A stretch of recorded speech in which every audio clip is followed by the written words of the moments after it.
be here to raise those leaders, to help lead the leaders, to help guide the leaders, to wake up more fully, to be able to handle anything that comes your way, to let go of all attachments. And in order to do that, I sometimes give you a kick of the ass. Because what that is really kicking out of your system. When I kick your ass, I'm really kicking out of your system, or attempting to kick out of your system, to purge the portions of this collective mentality that you've adopted as your own, but they are not your mentalities. They do not belong to you. They do not serve your mission. They do not serve your purpose here, and they do not serve your connection to higher self. Ironically and unfortunately, and I say this with a grain of salt because ultimately it doesn't matter, right? But from a relative point of view, from a compassionate point of view, from the mission's point of view, it does matter. It absolutely matters.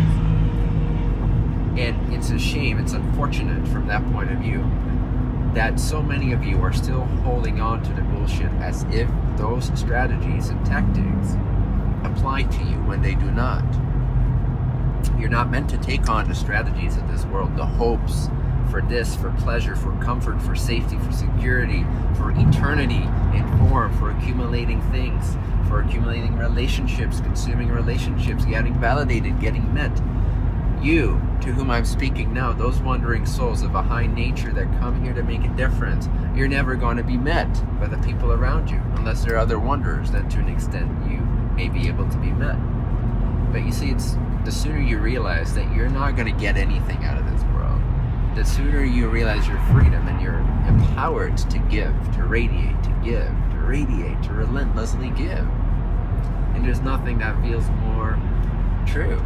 You'll see. But the more aware you become of what your higher self wants of you next, thy will, what is thy will?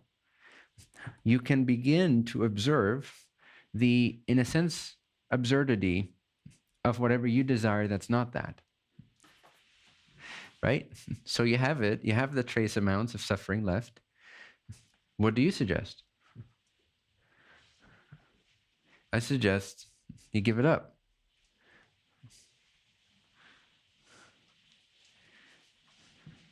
You just give up your allegiance to it. It can be there, it can arise,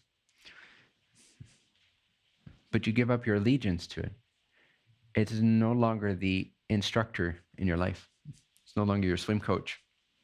You're going to swim wherever the fuck you're going to swim based on a new intelligence that's unblocked. Can we stand the nothingness? If so, we are pure. If not, we are not pure. And that's okay.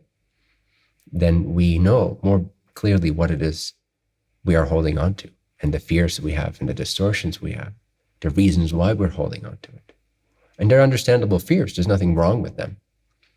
They're not inherently wrong, but they are distortions. They are impurities in this way of thinking about it anyway. So it gives us opportunity to become nothing, which equals purity. If you're willing to be nothing, then you're ready for service to others. You're ready for shepherding consciousness and beyond. And you're ready for true direct contact with God, meaningful, blissful, true, genuine, direct contact with Source. But if you cannot stand the nothingness,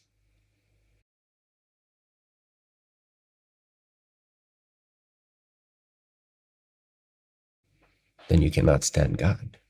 The willingness to stand the nothingness is the final step before genuine God communion occurs.